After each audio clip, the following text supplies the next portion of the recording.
반갑습니다. 밴쿠버에 제가 온 적은 여러 번 있었는데 와서 이렇게 교회를 방문하고 또 이렇게 함께 말씀을 나누게 되니까 참 감사하게 생각하고 또 이렇게 교회에서 이렇게 함께 말씀을 나누고 지역교회의 여러 같은 일을 이렇게 복음을 나누는 일에 함께 이렇게 협조하고 같이 동참하시는 게 참 아름다운 일이라고 생각합니다. LA도 참 힘든 일인 것 같아요. LA에서도 교회가 여러 교회들이 같이 이렇게 뭔가를 한다는 게 참 힘든 일인데 밴쿠버도 역시 쉬운 일은 아닐 텐데요. 교회에서 함께 참여해 주셔서 감사합니다. 저희가 목요일, 금요일부터 이렇게 한 주제를 가지고 같이 말씀을 나누고 있어요. 그럼 어떤 주제냐면 주님 나라 임하소서라는 주제입니다. 저희가 구원에 대해서 생각할 때 되게 우리가 구원은 예수 믿고 이제 하늘나라 간다. 나는 이제 예수 믿었으니까 앞으로 이제 하늘나라 가는 일은 남았다라고 이렇게 생각하기 쉬운 그러한 우리 신앙의 구조가 되기 쉬운 시대에 우리가 살고 있습니다. 그런데 성경은 우리에게 그것보다 훨씬 더 풍성하고 훨씬 더 놀라운 것을 복음이라고 이야기합니다. 예수 믿고 그저 천국 가는 거라면 여러분은 그거 위해서 죽으시겠습니까? 한번 생각을 해보세요. 예수 믿고 천국 가는 게 다면 이제 예수 믿었는데 오늘부터 25살에 예수를 믿었다. 일반적으로 한 100세를 산다고 쳤을 때 앞으로 한 75년 동안 이 갈고 살다가 나중에 천국 가서 그냥 거기서 재밌게 하나님하고 살다. 75년만 눈 딱 감고 참자. 그래야 그냥 그렇게 사는 거. 아니 그런데 그걸 위해서 목숨을 바쳐라. 그걸 위해서 생명도 아깝게 여기지 마라. 여러분 같으면 하시겠습니까? 이건 여긴 신앙이 좋으셔서 아무도 이렇게 하시는 분이 한 분밖에 안 계신데 일반적으로는 말이 안 되는 거거든요. 여러분과 제가 생각하는 것보다 기독교라는 것, 즉 예수 그리스도가 우리에게 주신 이 복음이라는 것이 어떤 사람들이 한두 명도 아니고 많은 사람들이 자기의 생명을 내놓고라도 믿고 싶었던 것이 있어요. 그게 무슨 촛불을 갖다 드린다, 너 죽을래 살래 안 믿는다고 얘기하지 살려준다 이런 것 때문에 죽는 그것만 이야기하는 것이 아니라 모든 것이 평화로우며 모든 것을 할 수 있을 때 자기가 가지고 있는 모든 기득권을 내려놓고 정말 레디칼하게 급진적인 거죠. 어떻게 그렇게 했을까라는 것을 우리가 상상하기 어려운 일들을 행했던 사람들입니다. 그게 그렇게 먼 옛날이 아니에요. 옛날에 여기 훌륭했던 캐나다에도 좋은 학교가 있고 미국에도 많은 훌륭한 학교가 있지만 그 학교에서 공부를 열심히 하고 예를 들면 하버드와 예일을 나와서 그리고 모든 것을 앞으로 전도가 양장해서 말이에요. 모든 일이 다 이 사람은 앞으로 인생은 확 뚫린 대로인데 그런 사람이 전혀 알려지지도 않고 지도에서 이렇게 찍기도 어려운 한 나라에 와서 젊음을 다 바친 적이 있었습니다. 다른 이유는 아무것도 없었습니다. 그리스도 때문이었어요. 그것 때문에 저희가 지금 복음이라는 것을 한국이 듣게 됐습니다. 여러분 어떻게 그렇게 할 수 있나요? 그 사람이 믿는 하나님이 우리가 믿는 하나님하고 다른 건가요? 그게 말이 되나요?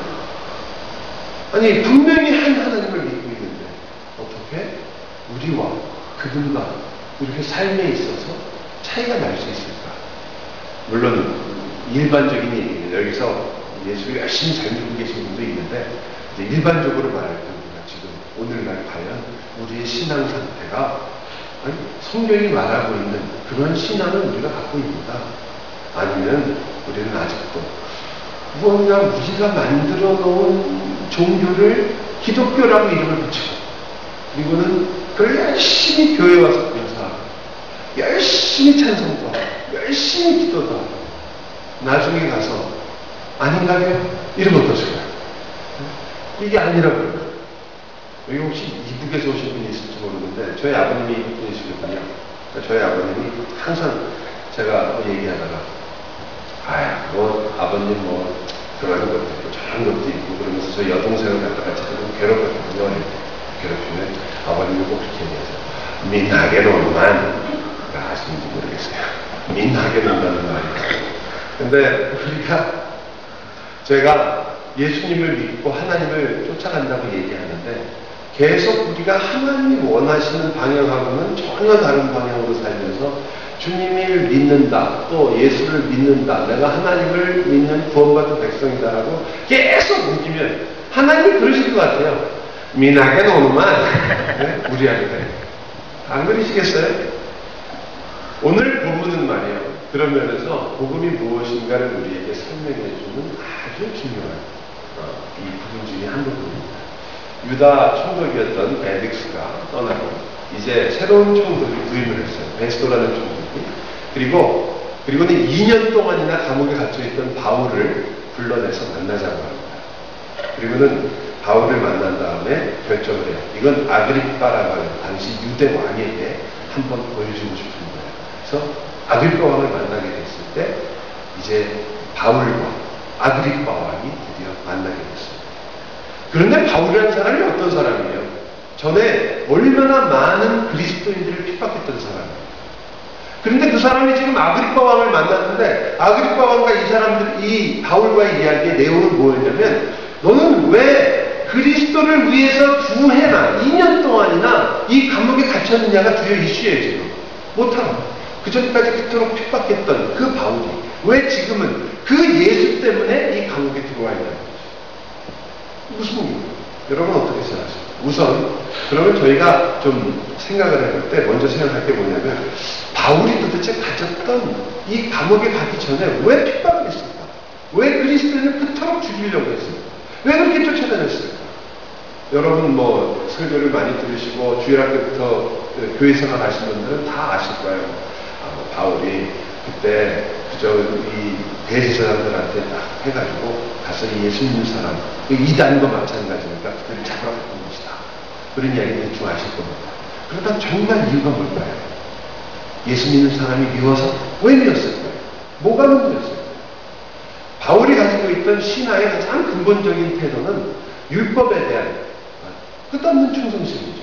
하나님을 믿으니까 내가 율법을 잘 지켜서 하나님 앞에 나아가고자 하는 그것이 바울이 갖고 있던 신앙의 가장 중요한 태도였습니다. 그런데 이 그리스도를 따르는 사람들의 중요한 주장이 뭐냐면 그 율법이 예수님 안에서 다 완성됐기 때문에 그 율법보다 예수님이 더 중요하다는 거예요. 내가 평생을 쫓아서 율법을 지키려고 살았는데 율법보다 더 중요한 게 예수라고. 거기다가 그 예수가 누구냐면 나무에 달려서 죽은 사람이에요. 성경에 의하면 신명기의 21장에 보면 나무에 달린 자마다 다 저주받은 자예요. 그럼 예수님이 어떤 사람이에요? 저주받은 자예요. 근데 그 저주받은 그분을 메시아라고 하는 거죠. 참 우리가 예수 믿는 거 어떻게 보면 쉽고 편하다고 할까요? 주일날 와서 예배하고 그리고 또 앉으라고 많고 서라고 서고 찬양하다가 그리고 또 가끔 감동도 있고 또 어떤 때는 좀 은혜도 받고 그러다가 집으로 가서 일주일 동안 살다가 어떤 때 하나님 다 잊어버리고 주일날 와서 또 뭐 듣는 것도 굉장히 바쁘고 힘들잖아요. 이 설교하는 사람은 졸질 않지만 설교 들으시는 분은 졸 권리가 있는 거 아니겠어요? 아니 저희 그 교회 옆에 있는 사람이 하도 좋으니까 그 옆에 있는 엄마가 애한테 그러는 거예요. 야, 아빠 빨리 깨워라. 그러니까 이 애가 한번 깨우고 아빠 일어나래. 알았어. 다시 또 아멘 하니까 또 엄마가 야, 아빠 빨리 깨워. 그러니까 애가 화가 나서 짜증이 나서 뭐라는 줄 알았어. 아니 목사님이 재워놓고 왜 자꾸 나를 깨우라 그래.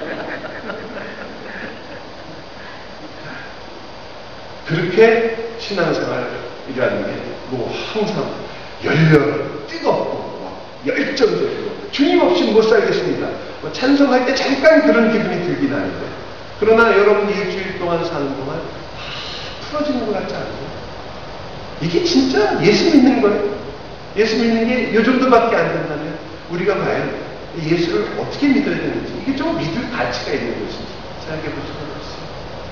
오늘 이 바울도 마찬가지죠. 그 예수는 나무에 달려서 저주받아 죽은 사람인데 그를 메시아라고 하니까 당연히 아무 거리낌 없이 저들을 죽이겠다. 내가 저 잡아야 저들 때문에 우리의 율법과 유대인이 믿고 있던 하나님이 욕을 받고 있다. 하나님의 영광이 가리고 있다. 이렇게 생각을 하는 거죠. 그러나 바울이 예수님을 만나는 후에 이렇게 표현을 합니다. 내가 그때는 예수를 내 육체로 보았다. 육신적으로 예수를 보았다라고 얘기해요. 그 말은 내가 육체를 예수로 알았다는 말은 내가 어려서부터 예수가 어떻게 크는지, 뭘 했는지 이걸 알았다는 뜻이 아니에요. 그건 무슨 뜻이냐면 내가 이 예수를 어떻게 알았냐면 이 예수가 사람이 우리 모든 그 유대인들이 볼 때 유대인들의 생각에는 율법으로 인하여 우리가 그 율법을 지키고 착하고 그리고 훌륭한 삶을 살 때에 하나님 앞에서 받아들여지고 하나님의 백성이 된다고 생각합니다. 우리는 하나님의 백성으로서 선택받은 민족으로 하나님을 잘 섬기고 그 율법을 지키기만 하면 하나님께서 우리를 받아준다고 생각합니다. 그런데 이 예수는 그렇지가 않아요. 그래서 물어보는 거예요. 예수가 그리고 너희들이 율법대로 사느냐? 근데 그렇지 않다는 거죠. 그렇게 살지 않다고 느꼈던 게 바로 육체대로 예수를 알았다는 거예요. 율법의 판단에 의해서 예수를 알았어요. 여러분과 제가 여기서 굉장히 중요한 사실을 하나 알게 되는데 그건 뭐냐면 이 바울이 갖고 있는 어떤 것이 구원이고 어떻게 하면 우리가 하나님의 백성이 되느냐는 가장 중요한 이유가 뭐였냐면 내가 율법을 지킨 것이 틀린 것이 아니라 그 율법을 지키는 노력한 결과를 가지고 하나님 앞에 갈 수 있다고 생각합니다. 아니 다 지켰다고는 우리 생각하지 맙시다. 바울도 알아요. 100% 다 지킬 수는 없다. 그러나 율법으로 흠이 없다는 뜻은 내가 율법을 지키려고 온 힘을 다하고 노력을 다하지 않는다. 그러면 하나님께서도 그 노력한 것을 아시고 보실 텐데 그러면 내가 그토록 선하게 살고 애를 썼던 그 인생을 보시고 나를 구원해 주시는 것이 마땅하지 않을까. 그래서 내가 열심으로 율법을 지키는 것 혹은 열심으로 우리 식으로 말하면 하나님을 섬기는 것 그것이 구원의 가장 중요한 내용이라고 생각했어요. 로마서 10장이요. 바울이 이렇게 말합니다. 저와 유대인들, 내 형제들이 열심은 있다. 하나님에 대한 열심이 있다. 그런데 구원을 못 받아요. 왜? 지식이 없기 때문에 저들이 구원을 받지 못한다고 합니다. 제가 예수를 믿으면서 가장 어렵고 힘든 것 중에 하나가 지성이면 감천이라는 거예요. 아주 미치게 생각합니다. 왜냐하면 우리에게 아주 깊숙이 들어있고 우리가 모든 종교를 섬기고 모든 신을 섬기는 가장 중요한 우리의 방법이기 때문에 정하는 소통이 비는 그래서 내 소원이 결국은 이루어질 것을 항상 원하는 거예요. 그런데 어떻게 해야 돼요? 그 대신 하늘이 감동할 정도로 정성을 들여야 돼요. 그게 기독교인 거예요. 기독교를 넘어와서 어떻게 하느냐? 하나님이건 이게 무슨 산신령이건 부처님이건 아무 관계 없어요. 내가 이렇게 정성을 들이는데 감동 안 하면 이건 가짜다는 거죠. 이렇게 애를 쓰는데 내가 찬송을 이렇게 열심히 부르는데 이런데도 나한테 응답 안 하면 이게 하나님이냐? 이게 우리 생각이에요. 우리가 그렇게 해서 지성을 바치면 하나님께서 감동하셔서 우리에게 복을 주실 것입니다. 그래서 얼마나 우리가 많은 정성을 들입니까? 얼마나 많은 애를 썼습니까? 그런데 그게 정성을 들인다는 사실 자체는 문제가 없을지 몰라요. 그렇게 해서 하나님을 감동시킨다? 그건 문제가 심각하죠. 왜냐하면 여러분이 한 정성과 치성이 얼마나 대단한지 몰라. 그것이 하나님의 마음을 기쁘게 할 수 있지는 못하기 때문에 그건 불가능한 일이에요.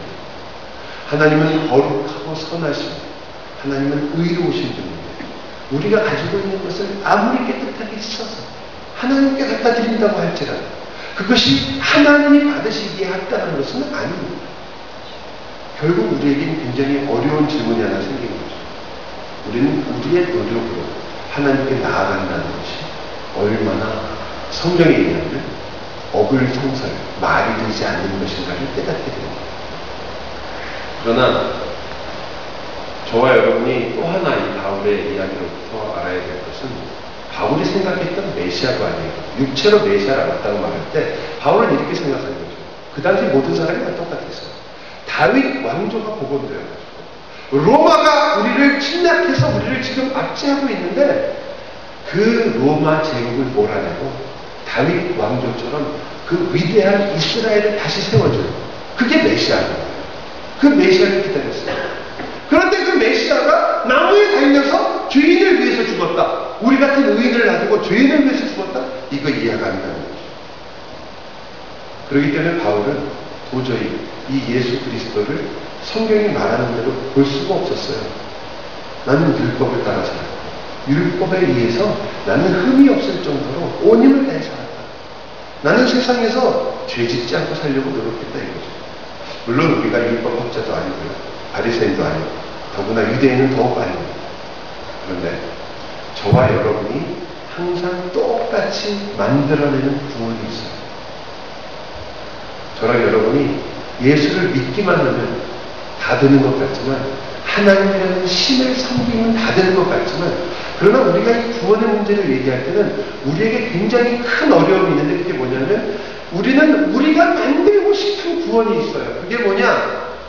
나의 것, 나의 소유, 나의 힘, 나의 능력, 나의 노력을 의지하는 구원을 만들고 싶어요. 그게 우리가 이런 것만 아니야. 내가 노력을 열심히 하니까 내가 천국 간다. 그것만이 아니라 어떤 때도 그러냐면 여러분이 언제 이 구원을 이해하지 못하는 걸 알게 되냐면 이럴 때요. 목사님, 저는 천국 못 갈 것 같아요. 왜요? 전 죄를 너무 많이 졌어요. 저같이 죄진 사람이 어떻게 천국을 가겠어요? 그럼 무슨 뜻이냐면 내가 지은 죄를 근거로 해서 내가 천국에 가느냐 안 가느냐를 결정한다는 거예요. 그렇죠? 그뿐 아니죠. 어떤 분은 저는 말씀대로 일주일도 살지를 못했습니다. 근데 어떻게 하나님의 자녀가 되겠습니까? 말씀대로 살아야 되는 거 아닙니까? 그런 분도 있어요. 말씀대로 산다는 거 여러분 해보셔서 알지만 지금 교회 오셔서 점잖게 한 얘기 있지만 일주일 동안 말씀대로 산 한순간이라도 기억나는 순간이 있으십니까? 거룩한 교회예요. 다 그러신 거예요. 제가 어려서부터 신앙생활을 했어요. 저도 신앙생활에 있어서 가장 중요한 게 어려서 클 때요. 이런 생각을 했거든요. 저는 어려서부터 교회에서 자랐고 교회에서 컸으니까 주일날 예배 빠지지 않고 그리고 저는 헌금 항상 하고 교회 새벽 기도도 가끔 어머님 따라서 무슨 일만 와서 항상 다니고 그랬습니다. 여러분 그거 아시려는 모르겠네요. 새벽 기도 가면 옛날에는 마룻바닥에 자부동이라고 했거든요. 자부동 아세요? 방석. 예. 역시. 여기는 이제 신앙이 좀 통하시는 분이 계십니다. 영적으로 많은 수준이 많은 분이 계십니다. 자부동을 놓고 거기 앉아서 방석에 앉고 기도하다가. 그때는 새로운 신발을 신고 감히 교회를 못 갔어요. 왜냐면 나갈 때 남의 신발 신고 가버리니까 새 신발이 있으면. 그래서 새로 신발을 사면 가슴에 안고 그리고서는 기도를 했어요. 새로 기도를. 혹시 가져갈까봐. 그렇게 하면서 정말 빠지지 않고 있기 때문에 헌금을 한 두세 번 떼먹었어요 제가. 어릴 때 어머님이 교회를 가도록 헌금을 주면 중간에 작은 떡볶이집이 있어요. 지나가다가 그 유혹을 잊지 못하고 여기 그냥 했어요. 근데 교회 가면 그 주일학교 간사 선생님이 출석 체크를 하거든요. 그래갖고 출석 체크를 이렇게 그려서 여기다가 헌금 얼마 했는지 이렇게 적어요. 제가 그때 가져갔던 헌금이 5원이에요.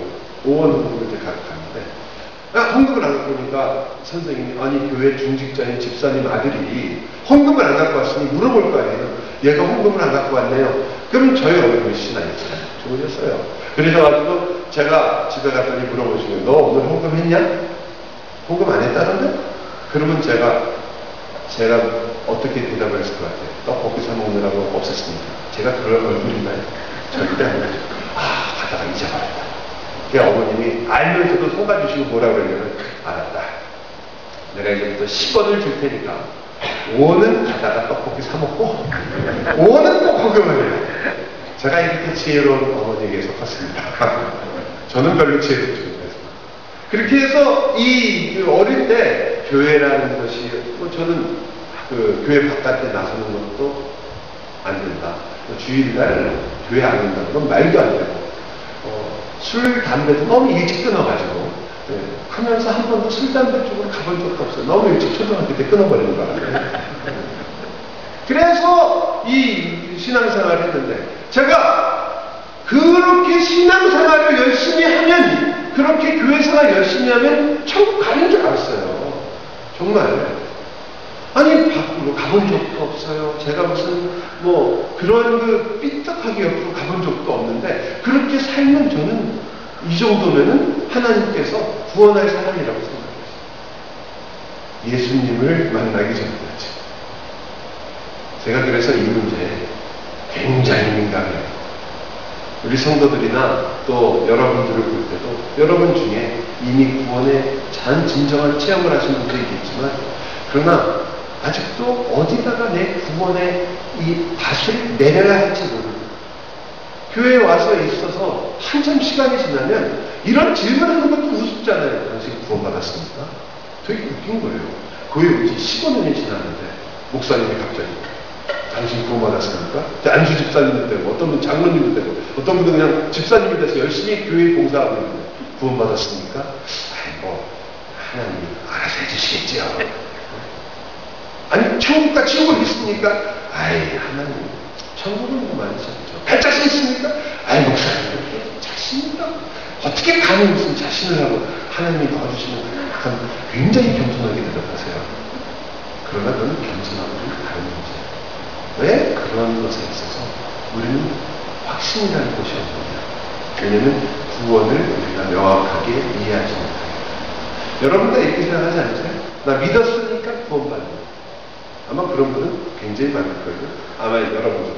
자, 여러분, 행위로 구원받습니까? 아닙니다. 그러면 믿음으로 구원받습니까? 아멘! 아멘 당하시네. 믿음으로는 구원받습니다. 그렇다면 그 믿음으로 구원받는다는 것은 내가 믿기만 하면 구원받는다는 것인가? 그것이 애매한 질문이에요. 왜냐?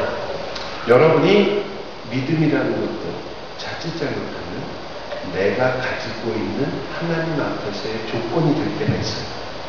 여러분이 행위라고 말하면 내가 열심히 노력해서 천국 가지 않는다. 그건 내가 아니다.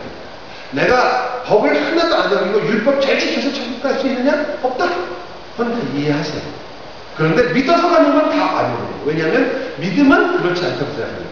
하지만 믿음조차도 여러분이 하나님 앞에 내놓는 실력으로 갖다 내놓으면, 이 믿음도 실력이 되면, 그러면 그거는 성경이 말하는 것과 다른 거예요. 그것도 행위가 되어버리는 거거든요.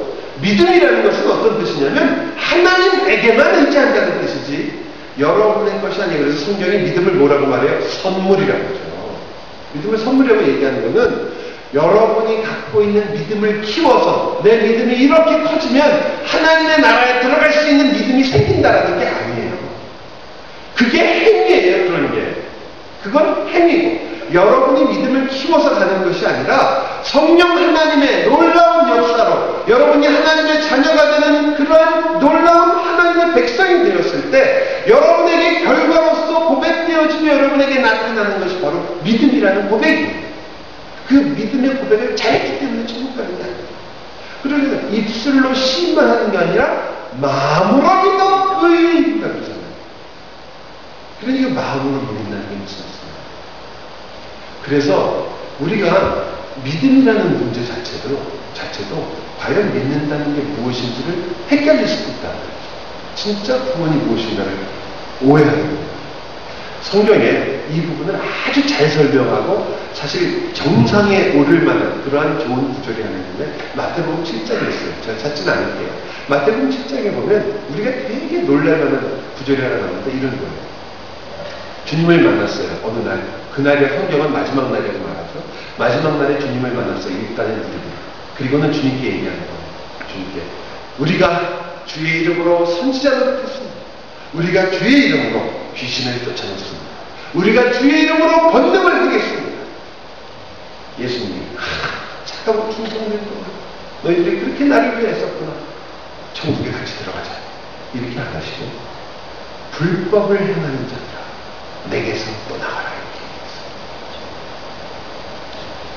자, 생각해보세요. 선지자 노릇, 오늘날로 말하면 저 같은 사람은 목사. 하나님 말씀 전하고 인생을 하나님께 바쳤어요. 또 귀신을 쫓아내는 거예요. 능력 있는 사람이에요. 은사가 어쨌든 예수 절대 안 믿는 사람도 그 앞에서 귀신 한번 쫓아내면 전부 벌벌 떨겠죠. 그렇게 귀신을 쫓아내는 그 사람의 이야기예요. 지금 우리가 이단 아니에요 그거. 귀신 쫓아내고 그런 사람들은 이단 맞는데 이단 얘기하는 거죠. 그러니까 쫓겨났겠지. 앞에 뭐라고 말하는지 아세요? 주의 이름으로. 설교 거짓말로 하고 가짜 선지자는? 아니요. 주의 이름으로. 마지막은 뭐라고 말하냐면 권능을 행했는데 주의 이름으로 권능을 행했어요. 그냥 행한 거 아니에요. 그렇다면 우리가 좀 이것은 좀 더 깊은 의미가 있다는 걸 알게 되는 거죠. 이거 우리가 생각하는 것과 다를 수 있다. 이건 뭐 잘못하는 사람들이 가는 게 아니에요. 지금 말씀을 전하고 은사를 행하고 정말 교회를 친다는 온 힘을 다하는 사람인데 불법을 행하는 자들아 내게서 떠난다. 이거는 쇼킹한 이야기죠. 여러분과 제가 천국에 갔다 칩시다. 하나님 물어보실 거예요. 자, 아무개야 저한테 감사합니다. 천국에 왔구나. 인생 동안 무엇을 했으며 어떻게 천국에 들어가려? 그때 제가 예수를 따르기 위해서 목사가 되어서 평생을 말씀을 전하고 사람들에게 주님이 누구인지를 알고 있습니다. 또 옆에 있는 집사님은 예수님 모르십니까? 제가 부엌에서 뒤에서 아무도 모르게 열심히 봉사했습니다. 그 사람들 밥 그냥 먹고 가지고 제가 다 먹고 제가 밥 빼고 제가 반찬 다 해갖고 한 사람은 저녁 다 먹었습니다. 2시, 4시에 끝나고 식사를 하세요? 또 식사를 하세요? 대단하시네요. 어쨌든 그 밥을 먹으려면 누군가는 수고를 해야 되실 거 아니에요. 저는 혹시 점심이 지났는데 제가 혼자 열렸는 것 같아가지고. 지금 그런 거 아니에요. 그러니 이 식사를 하기 봉사했습니다. 어떤 분은 제가 집사가 돼서 제가 전도를 약 300명을 전도를 했습니다. 평생 동안 개인적으로 전도를 열심히 했습니다. 그런데 주님, 불법을 행하는 자 내게서 떠나가라. 이 말이 나올까요? 안 나올까요? 나올 수 있을까요? 없을까요? 오늘 본문에 아까 말씀드린 마태복음 7장에는 그 말이 나올 수가 있어요. 왜 그런 줄 아세요? 여러분이 만약 진짜 주님 앞에 가가지고 주님 제가 이 목양교회에서 처음부터 수고하고 눈물로 기도하고 이 교회가 세워지고 이 교회가 부흥하는데 제가 온 힘을 다했습니다.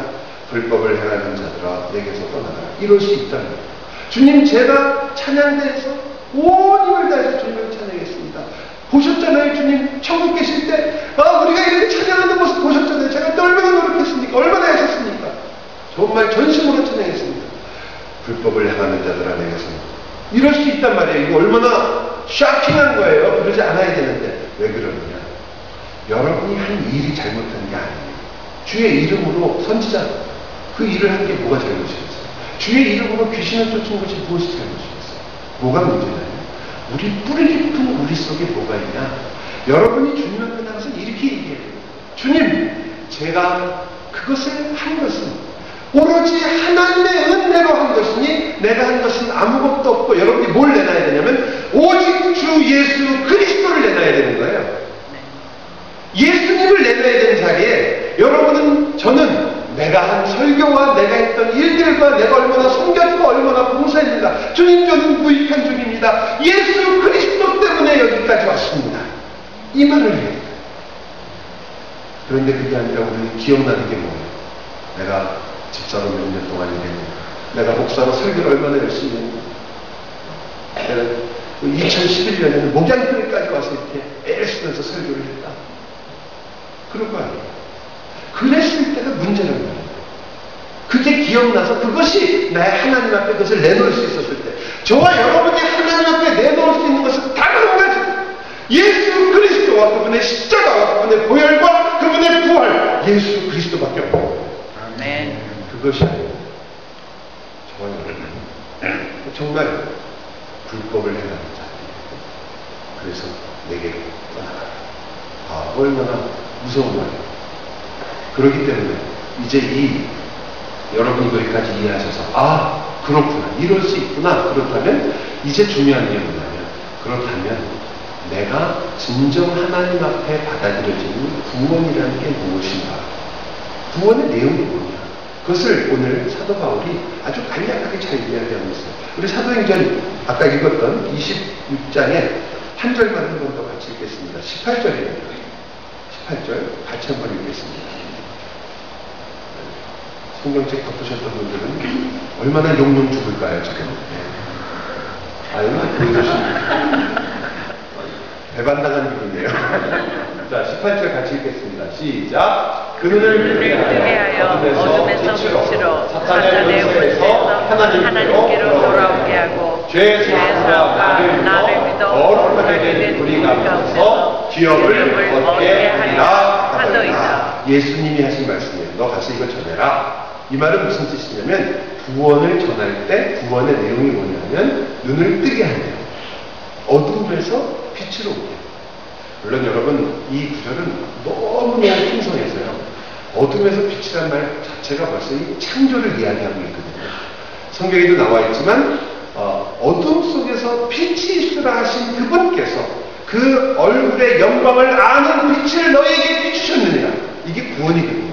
그런데 이 구원의 이야기를 할 때 눈을 뜨게 하고 어둠에서 빛으로 옮겼다는 그 새로운 창조가 일어났다는 이야기, 굉장히 놀라운 이야기예요. 자, 어둠에서 빛으로 떨어졌다는 이야기를 골로새서 1장에서도 아주 잘 나와 있어요.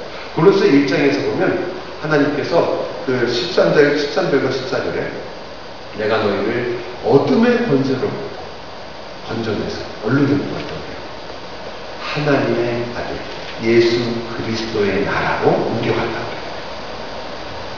이게 구원이고 이 나라에서 이 나라로 가요. 여러분 이것은 우리에게 우선적으로 중요한 사실 하나입니다. 저와 여러분이 어디서부터 구원을 받았느냐를 알지 못하고 여러분은 구원에 대한 감격이 없어요. 여러분이 어둠 속에 있었다는 것을 정말 깨닫지 못하면 구원이라는 것이 별 의미가 없어요. 여러분 물에 빠져있는 사람을 구해줘야지 감사하다는 거지. 길걸 잘 걸어가는 사람한테 이리 와 하고 내가 너 살려줬어 그러면 귓살이기 맞죠?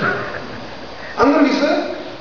물에 빠져서 죽어가는데 살려주겠다고 건져주면 고맙다고 얼마나 감사할 텐데 그렇지 않은 경우에는 오히려 화를 낼 수도 있단 말이에요. 왜? 다른 사람 귀찮게 하냐고. 예수 믿는 게 보면 그래요. 본인이 왜 구원을 받아야 되는지 내가 왜 구원이 필요한지를 모르고 교회 와서 앉아 계시면 이 세상에 이것처럼 진노할 날이 없어요. 이게 무슨 뜻이에요 이게 도대체. 이 푸른 초장에 나아가서 할 일이 얼마나 많은데 말이에요. 여기도 골프 많이 치시나요? 날씨 좋은 거. 푸른 초장에 나가서 땅도 파야 돼요. 그리고 또 저 멀리 공도 하나 보내봐야 돼요. 또 어떤 분은 이제 가정의 화평을 위해서 또 와주시는 분도 있잖아요. 여러분 그런 분들이 교회에 와서 예수 이야기하고 이런 얘기하는 게 얼마나 지루한지 생각해 보셨어요? 정말 아주 미치는 이야기예요. 제가 혹시 저희 이 교회에 있는 점인지 모르겠지만 어떤 부인이 우리 남편 한번 예수 믿게 해보려고 정말 평생을 애쓰시는 분, 저도 그런 분 알아요. 새벽 기도마다 신발 들고 오시는 분 있어요. 이렇게 다 털어놓고 기도하세요. 이 신발 주인이 어느 날까지 이 자리에 앉게 해 주시옵소서. 애처롭게 그저 없는데 알아요. 그런데 그런 분들이 어쩌다가 이제 처음에는 파킹장에 와가지고 예배 보고 하니까 픽업하러 올게 이러던 분이 어느 날 날씨가 추우니까 밖에서 기다리지 말고 여기 들어가서 기다렸어. 들어가서 기다리다 어느 날 뒷자리에 앉았다. 설교 듣다가 예수 만나고 집사람이 장로되신 분도 있어요. 네? 여기도 있겠죠. 그런 분이 비슷한 거. 그런데 이게 얼마나 지루한 이야기예요. 우리는 예수를 믿는 사람에게는 하나님 말씀을 듣고 그게 아무리 좀 내용적으로 볼 때 우리가 보기에 아이고 세상에서 전혀 쓸모없는 이야기처럼 보이더라도 그 안에 예수 그리스도만 있으면 이 이야기 너무너무 좋은 거죠. 예수님 이야기니까 이러면 안 되는데요 지금. 예수님 이야기하면 좋아해요. 그렇죠? 네 아멘이죠.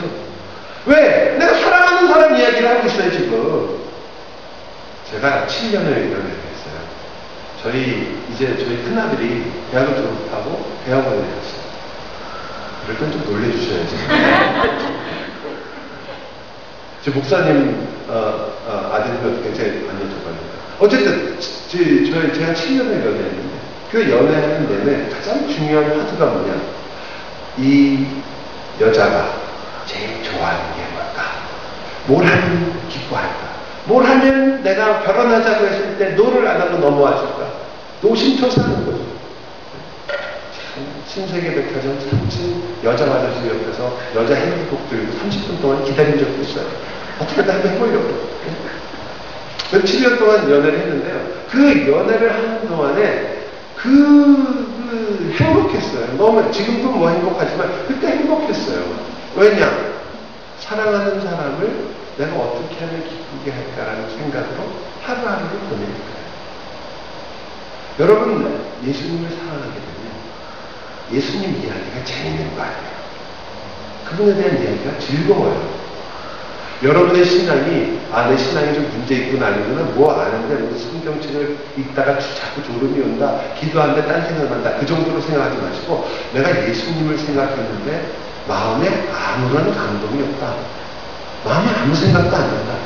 남 같다. 이게 문제예요. 아주 심각한 문제예요. 찬송을 부르는데, 찬송을 부르다 보니까, 처음에는 분명히 전능하신 주 이렇게 시작했는데 끝에는 남양열차처럼 끝나는 것 같아요. 여기 문제 있는 거예요. 다 우리 아는 거예요. 그것처럼 여러분과 제가 지금 예수 이야기를 하는 그 이야기가 너무 좋은 거예요, 우리는. 그러나 그렇지 않으면 이것처럼 지루한 시간이 없어요. 답답한 거죠. 이해를 하셔야 돼요. 그런데 이 어둠에서 빛으로 왔다는 그 이야기에 뭐가 있냐면 어둠의 권세가 우리의 출발이라는 걸 알지 않으면 우리는 정말 감사가 안 나온다. 우리가 바로 거기 있었구나. 여러분은 그때도 자유가 있었어요. 마음대로 살았죠. 그런 것은 어둠의 자유입니다. 여러분 개 있잖아요. 바닷개인데 항상 옆으로 걷죠. 개들은. 바닷개한테 똑바로 가라, 똑바로 가라 아무리 그런다고 해도 똑바로 못 와요. 그래서 개는 똑바로 가고 있죠. 물론. 그러나 아무리 똑바로 해도 못 와요. 왜 그렇습니까? 개입니다. 개가 똑바로 걷는 방법이 있다고 그러더라고요.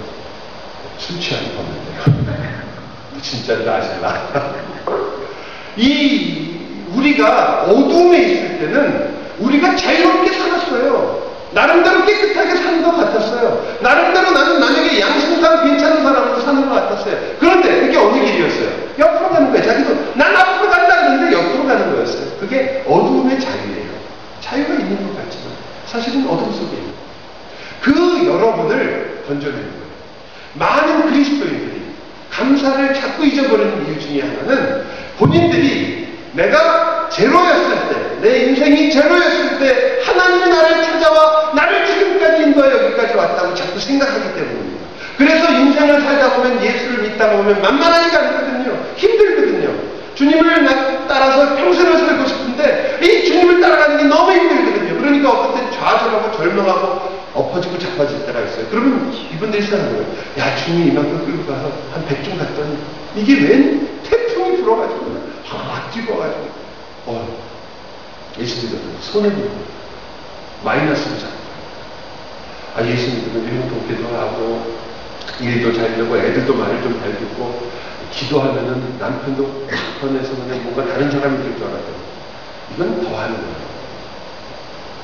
옛날에는 그 괜찮은 사람이었는데 예수 믿고 좀 내가 교회 좀 가려고 그러면 왜 가냐 또 맡긴다고 그래서 싸우게 만들고 속상하게 만들고 더 오히려 더 할 때도 있고 물론 저희 교회 얘기해요.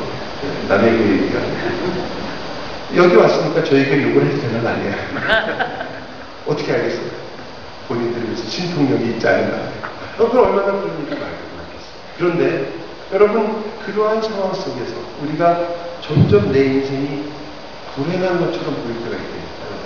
예수를 믿는데 기쁘다 그래 좋다 그러면 이게 뭐냐 이럴 수가 있어요. 왜 그러냐면 여러분이 영에서 시작했다고 생각하시는 거예요. 자꾸 예수님 그거 잘못 생각하셨어요. 여러분의 인생은 어디서부터 출발했냐면 마이너스 무한대에서 나온 거예요. 마이너스 무한대. 무한대라는 건 오래간만에 들어보시죠. 그래도 캐나다에 사시니까 영어로 하셔야 되나. 마이너스 인피니티. 저 끝에서 도저히 더 갈 수 없는 거기서부터 출발해 왔어요. 그러니까 여러분 인생은 시작하는 그 예수를 믿는 그 순간부터 플러스예요. 마이너스가 없으니까 이익이에요. 사는 것만큼 이익이에요. 네? 그만큼 언제나 위로 가는 거예요. 그게 예수 믿는 사람들이에요. 예수 믿는 사람은 이렇게 마이너스 무한대가 잘 마음에 안 드시면 주식하시는 분은 이만하면 금방 아실 건데 바닥을 쳤다. 바닥을 쳤다. 단단하네요, 남자가. 바닥을 쳤다. 여러분과 제 인생에 바닥을 쳤어요. 그러면 더 내려갈 곳이 없다니까요. 여러분의 인생이 더 내려갈 곳이 없으면 이제부터 모든 인생은 나에게는 플러스에 다 좋은 거예요. 예수 믿는 게 얼마나 좋은 것이냐면 여러분이 찢겨지고 모든 것을 잃어버리고 심지어는 여러분의 병으로 인하여 그 침상에 누워있어도 기쁘다고 얘기하는 게 이게 예수 믿는 거거든요. 굉장히 놀라운 거예요. 정말 놀라운 거예요. 왜? 그 인생이 더 나빠질 수 없다는 것을 너무나 철저히 알기 때문에 많은 분들이 예수를 믿으면 예수 믿다가 뭐 은혜 받고 찬송하고 좋을 때 있고 그러다가 또 힘들고 어려워서 또 빠질 때가 있고 이렇게 생각을 하시는데 여러분 그건 예수 믿는 사람들이 올라갔다 내려갔다 롤러코스터 타듯이 그런 게 아니고 여러분의 인생 자체는 이미 하나님의 너무 놀라운 복과 은혜 가운데 지금 들어있어요. 그래서 여러분 옛날에 한국에서 유행했던 영화 중에 혹시 한국에서 오래전에 오신 분들이 기억나실지 모르겠어요. 그러니까 안성기 씨가 주인이었고 주연이었던 영화가 있는데 바람 불어 좋은 날이라는 영화가 있었어요. 혹시 아세요? 물어보는 제가 잘못이죠. 네. 여러분은 성경만 보시잖아요. 성경만 읽으시느라고 그 영화 볼 틈이 없겠어요. 그래서 제가 나쁜 건 제가 다 보고 목사가 다 보고 얘기를 해드려요. 그 영화가 뭐냐면 영화 내용은 아실 필요가 전혀 없고 그 제목을 생각해보세요. 바람이 불면 별로 좋지 않잖아요.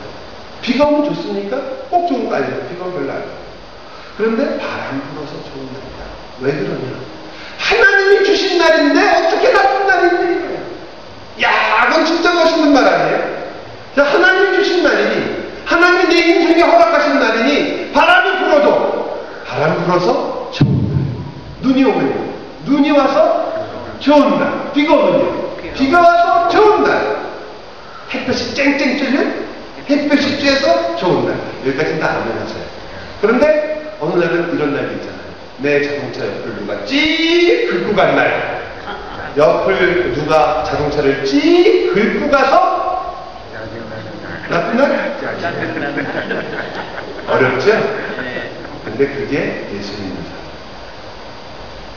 내가 오늘 회사에서 혹은 사업장에서 큰 손해를 본다.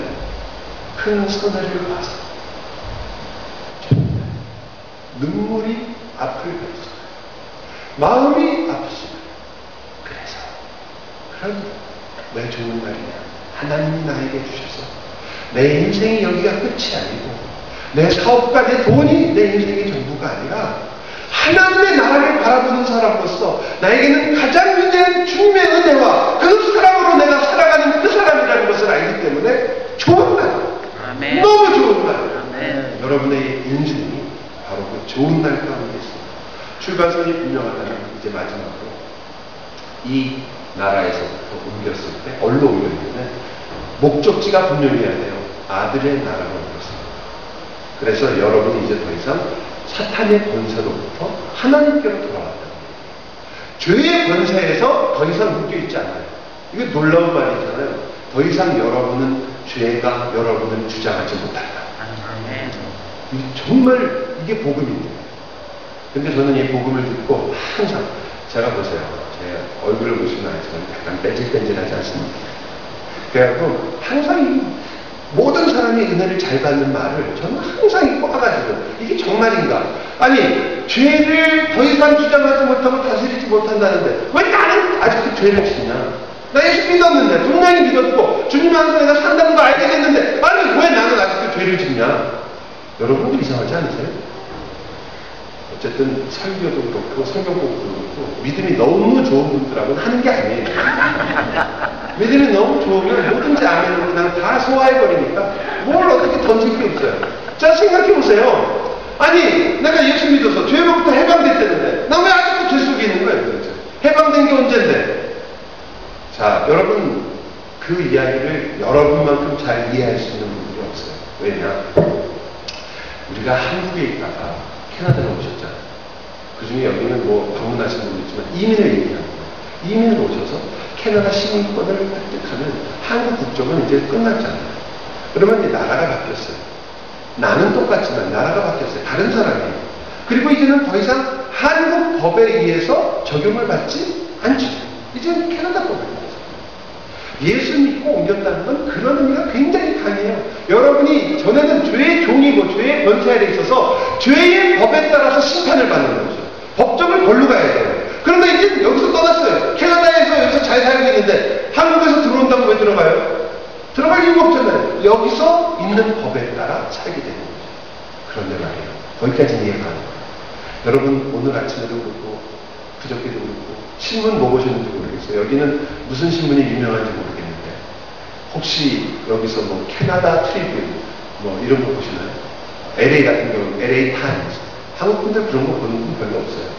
한국 분들 보는 신문이 다 중앙일보, 한국일보 이거예요. 그리고 매일 하는 얘기가 뭐냐면 한국에 뭐가 됐고 뭐 대통령이 뭐 했고 미국 살면서 내가 가끔 물어보죠. 미국 대통령은 오늘 뭐 하는지 아세요? 아이 무슨 미국 대통령 지가 알아서 잘 살겠지. 다 한국 얘기예요. 한국에서 나온 물건이 어떻고 전부 뭐예요? 미국 시민권이고 미국 사람이에요. 미국 사람. 그런데 매일 하는 얘기는 한국 얘기예요.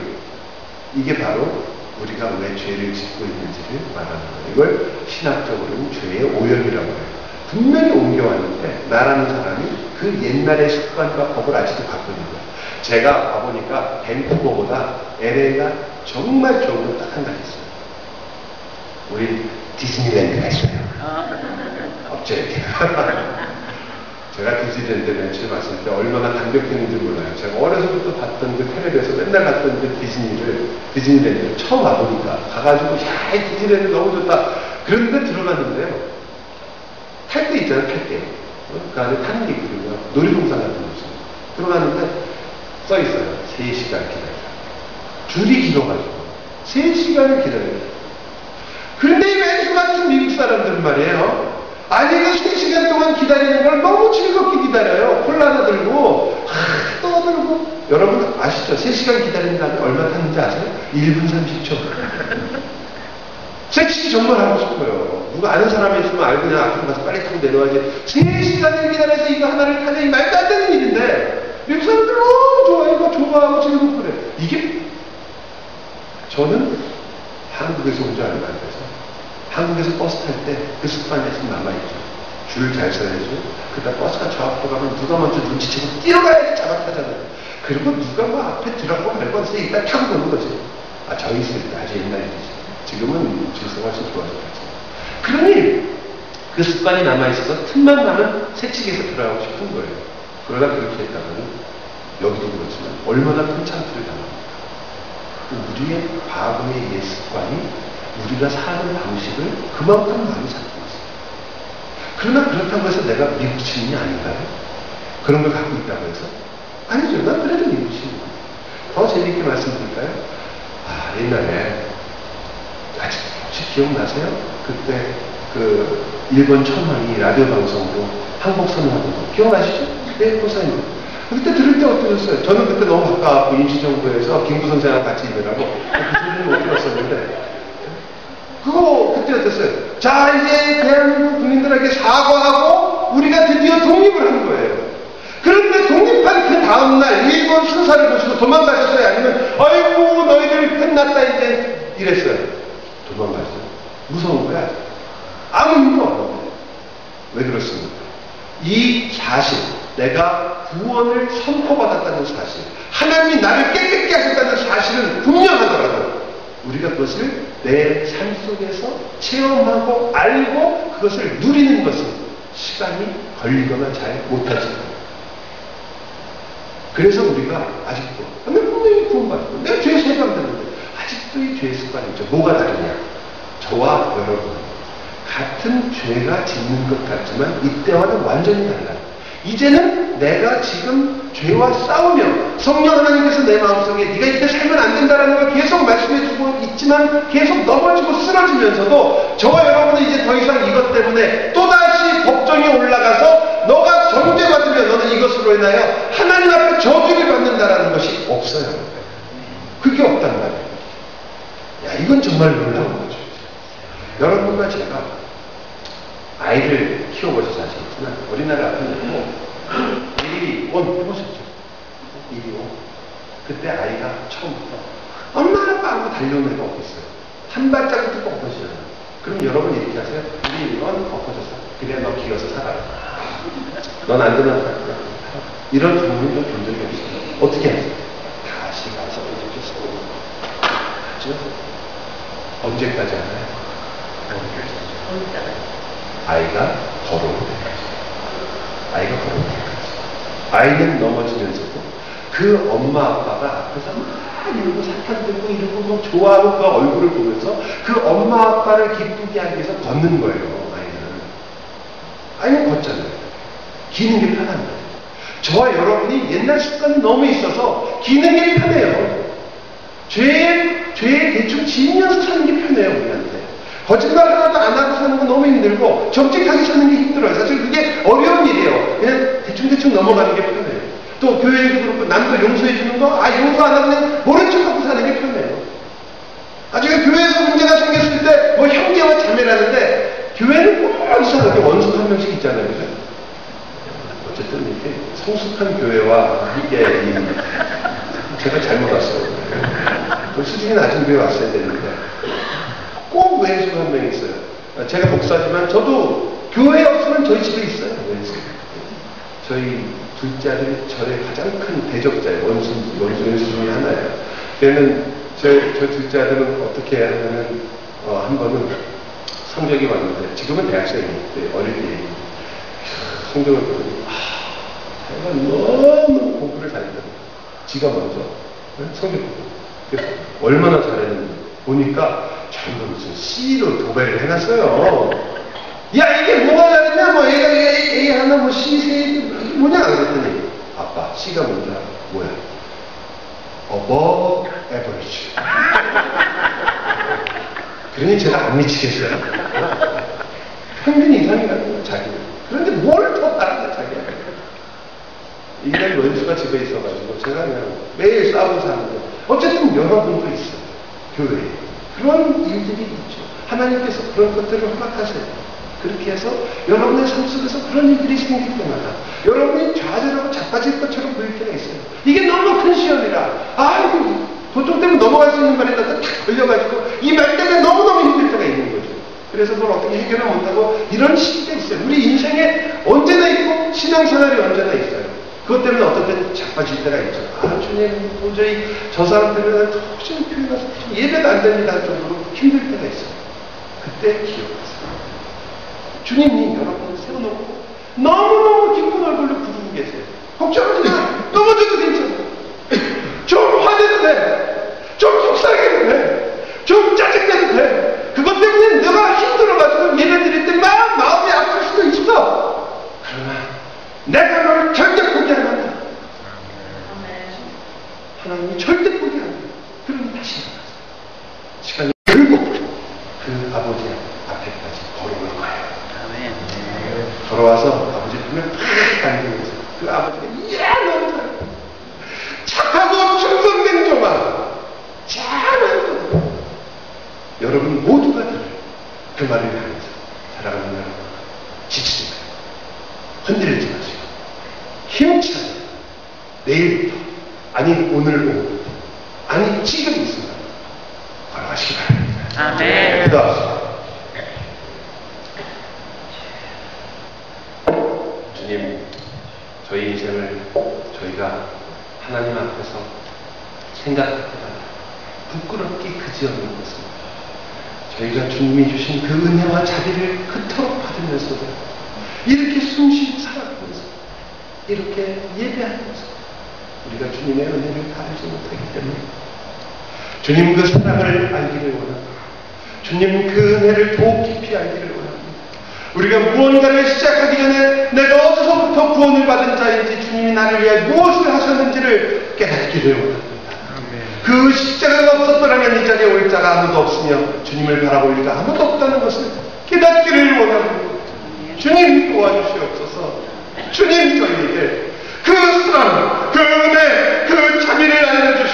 저희의 마음이 주님 앞에 담대히 나아가 고백하게 하여 주옵소서. 주여, 내가 주를 사랑하나이다. 오 주님, 우리의 심령을 부흥시키시고 우리의 마음을 뜨겁게 하시며 예수 그리스도의 사랑과 그 은혜와 자비를 나를 향하여 오늘도 손을 버리시고 나를 품 안에 안기 위하여 오늘도 참아주시는, 절대 혹 우리는 잊을지라도 우리를 잊지 아니하시는 그 아버지께, 그 아버지의 심장에 오늘도 안기어 살게 하여 주옵소서. 아멘. 예수 그리스도 이름으로 기도드리옵나이다. 아멘.